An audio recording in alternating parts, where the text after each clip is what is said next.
Hello friends, বকুলের lifestyle চ্যানেলে সকলকে স্বাগত জানাই। আজ হচ্ছে বৃহস্পতিবার।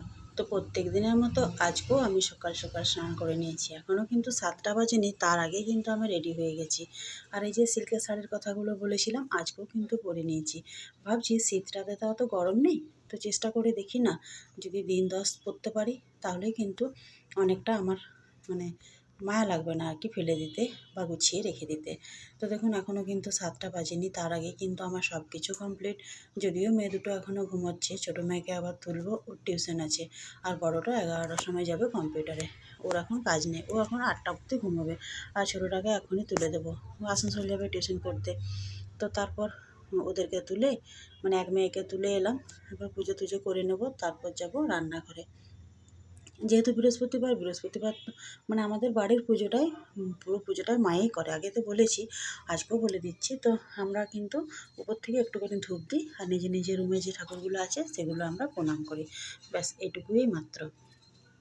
তো মা প্রত্যেকদিনের মতো আজকেও লেখালেখি করবে, পুজো করবে। তো আমার অতটা সময় নেই। একদিন আমি পুজোটা শেয়ার করেছিলাম। ভাবি যে হয়তো গিয়ে করব, কিন্তু না, টিফিনটাও বানাতে হবে, তারপর এদিকে মেয়েও বেরোবে, ওকেও খাবার দিতে হবে। সব কিছু মিলিয়ে আর হয় না। আর যেহেতু স্নান টান করে চা খায়, তো চাটাও করতে হবে। হাজব্যান্ডও ঘুম থেকে উঠে যাবে, মেয়েগুলো চা খায় না। তারপর সব কিছু করে টিফিনটাকে করে নিয়েছিলাম, ছোটো মেয়েকে পাঠিয়ে নিলাম। তারপরে এখানে আমি রান্নাবান্না শুরু করে দিয়েছি।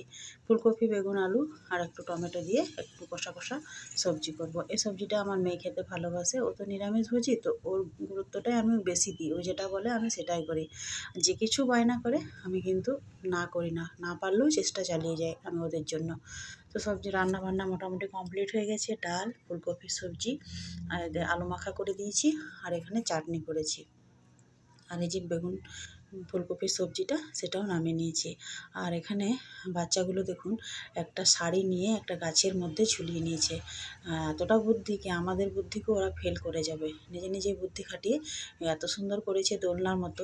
ঠিক কিন্তু দোলও খাচ্ছে, আর দেখতেও বেশ ভালো লাগছে। তো ওদের কাছে খানিকক্ষণ গেলাম, ওদের সঙ্গে গল্প সল্প করে ওদের মজা দেখে তারপর এলাম। আর দেখছেন আমাদের বাগানটা কতটা বড়, ওরাও খেলছে। তারপর সবজি হয়েছে এদিকে, ওদিকে আরও ফাঁকা রয়েছে, অনেকটা এখনও ফাঁকাই পড়ে আছে। আর উঠোনটা তো বলতেই হবে না, 3 ভাই যেরকম আছে, 3 ভাইয়ের অ্যাভেলেবেল জায়গা আছে। আর এই যে ছোটো মেয়েটা দেওরের, এই দুটোই তো আমাদের বাড়িতে বেশি বাচ্চা। আমারগুলো তো বড় হয়ে গেছে, দেওরেরগুলো মোটামুটি বড় হয়ে গেছে, মেজো দেওরেরগুলো। এই ছোটো দেওরেরগুলো দুটো ছোটো আছে। এই যে গাছের মধ্যে দেখুন শাড়িটাকে ঝুলিয়ে নিয়েছে। আর তুই যদি 20 বার দোল খাচ্ছিস, তা আমিও 20 বার খাবো, এভাবে ওরা ঝগড়াঝাটি করে 2 বোনে মিলে করছে। আর যে শশা গাছগুলো আগের দিন দেখিয়েছিলাম, দেখছেন কতটা ডেভেলপ করেছে। আর শশা কিন্তু ধরছে, আমাদের কিন্তু একটা একটা করে খাওয়া চলছে। খুব বেশি অ্যাভেলেবেল হয়নি, কিন্তু যাই হোক, মোটামুটি বাড়ির যদি একটাও পাওয়া যায় সেটাই অনেক। আর অনেক ফুল আছে, অনেকগুলোই শশা হবে মনে হচ্ছে। আর মাটিটা, এই যে হলুদ হলুদ মাটিটা, এটা কিন্তু লোক দিয়ে ফেলানো হয়েছিল, কিনে এনে। কারণ বাগানের মধ্যে পুরো আমাদের আগে দোকান ছিল, তো তো ছায়ের মাটিটা, দোকানের ছাইটা মাটির মধ্যে মেশানো হতো, তারপরে মাটিটা পুরো ছাই হয়ে গেছিলো। তো তার জন্য খরচা করে এখানে মাটি ফেলা হয়েছে। আর এই যে বেগুন গাছগুলো দেখেছিলাম, দেখছেন বেগুনগুলো কিন্তু বেশ ভালোই আস্তে আস্তে বড় হচ্ছে। একবার খাওয়া হলো, এগুলো বাকিগুলো তো হবে, বেগুন গাছগুলো বেগুন হবে। তারপর ওদের সঙ্গে একটু মজা করে ফুর্তি করে বাগান থেকে একটু ঘুরে এসে তারপর আমি ভাবছি যে আপনাদের সঙ্গে রাত্রে একটা ছোলার ডাল বানাবো, সেটা শেয়ার করে দেবো। তো ছোলার ডালটা কিন্তু আমি অনুষ্ঠান বাড়ির মতো বানাবো, একদম হালকা তেল মশলা দিয়ে। আপনারা দেখতে থাকুন, আর একবার হলেও বাড়িতে এভাবে বানিয়ে দেখতে পারেন। তো তার আগে এই যে বাগান থেকে এখনও বাগানেই রয়েছি, আমি ভাবছি যে আপনাদের সঙ্গে শেয়ার করে দেবো। আর ফুলকপি বাঁধাকপি যেগুলো লাগানো হয়েছিল, ফুলকপিগুলো মোটামুটি খাওয়া হয়ে গেছে। আর বাঁধাকপিগুলো দুটো একটা তোলা হয়েছে, বাদবাকিগুলো রয়েছে। এই যে বাঁধাকপিগুলোও কিন্তু বেশ জমাট হয়েছে, এই নয় যে বাঁধাকপিগুলো জমাট হয়নি। আর 2-একটা ফুলকপি গাছও রয়েছে। আর টমেটোগুলো এখনও কিন্তু পাক ধরেনি। টমেটোগুলো আশা করি দেরি হবে, টমেটো পাকতে দেরি হয়। তো টমেটো প্রচুর হয়েছে, প্রচুর। এক এক গাছে অনেক টমেটো ধরেছে। আর ধনেপাতা লাগানো হয়েছিল, সেগুলো মোটামুটি বড় হয়ে গেছে। ধনেপাতা, পালং শাকটা খুব একটা বড় হয়নি, ধনেপাতাটা বড় হয়েছে। আর একটা শাক একবার খাওয়া হয়ে গেল, চড়াই শাকটা। আর এই যে শশা গাছের মাচাটা করেছে আজকে, যদিও আমাদের জানা নেই তবুও চেষ্টা করেছে করতে। হ্যাঁ, আর এই গাঁদা গাছগুলো মোটামুটি এগুলো ফুলগুলো তোলা হয়, মা পুজো যেহেতু করে সেহেতু ফুলগুলো তো লাগে। আর এই ফুলও হয় না, আমার দেওয়ার সন্ধ্যাবেলা আসে তখন ফুল কিনে নিয়ে আসে। আগে থাকতো অনেক ফুল, এখন শীতকালের জন্য ফুলগুলো বেশি ফুটছে না। সাদা ফুল মানে টগর ফুলের গাছ ছিল, নয়নতারা ফুলের গাছ ছিল, এখন সেগুলো হচ্ছে না। এবার বিকেলে খিদে পেয়েছিল তো এই কেকটা ছিল, ফ্রুট কেকটা। তো কেকটা আমরা তিনজন মিলে খেয়ে নেব। তারপর মেয়ে বলল মা বেগুনি খাবো। তো আগে ওর ইচ্ছেটা পূরণ করব। আমি বললাম তো যে ওরা যেটা চায় আমি ওদের ইচ্ছাটা পূরণ করার চেষ্টা করি। তো চলুন ছোলার ডালের রেসিপিটা শেয়ার করে নিই। ছোলার ডালটাকে সেদ্ধ করে রেখেছি। এবার কড়াইয়ের মধ্যে তেল গরম করে ওর মধ্যে দিয়ে দিয়েছি গোটা গরম মশলা আর একটুখানি গোটা জিরে আর একটা শুকনো লঙ্কা ফোড়ন। তেল যখন ফোড়নটা ভাজা হয়ে এসছে তার মধ্যে দিয়ে দিলাম গ্রেট করে রাখা আদা।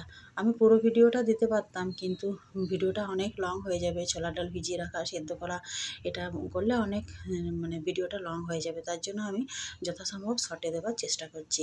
এবার দিয়ে দিলাম থেতো করে রাখা কাঁচা লঙ্কা, শুকনো লঙ্কা একটা ফোড়ন দিয়েছিলাম আর 3টে দিয়েছি কাঁচা লঙ্কা। আর একটা সেদ্ধ করা আলু ছোলার সঙ্গে আমি ডালের সঙ্গে সেদ্ধ করে নিয়েছিলাম, সেই আলুটাকে দিয়ে দিচ্ছি। আর আলুটাকে পুরো ভেঙে দিচ্ছি হাতার দ্বারা, তার ফলে ডালটা কিন্তু বেশ গ্রেভিটা মোটা মোটা হবে।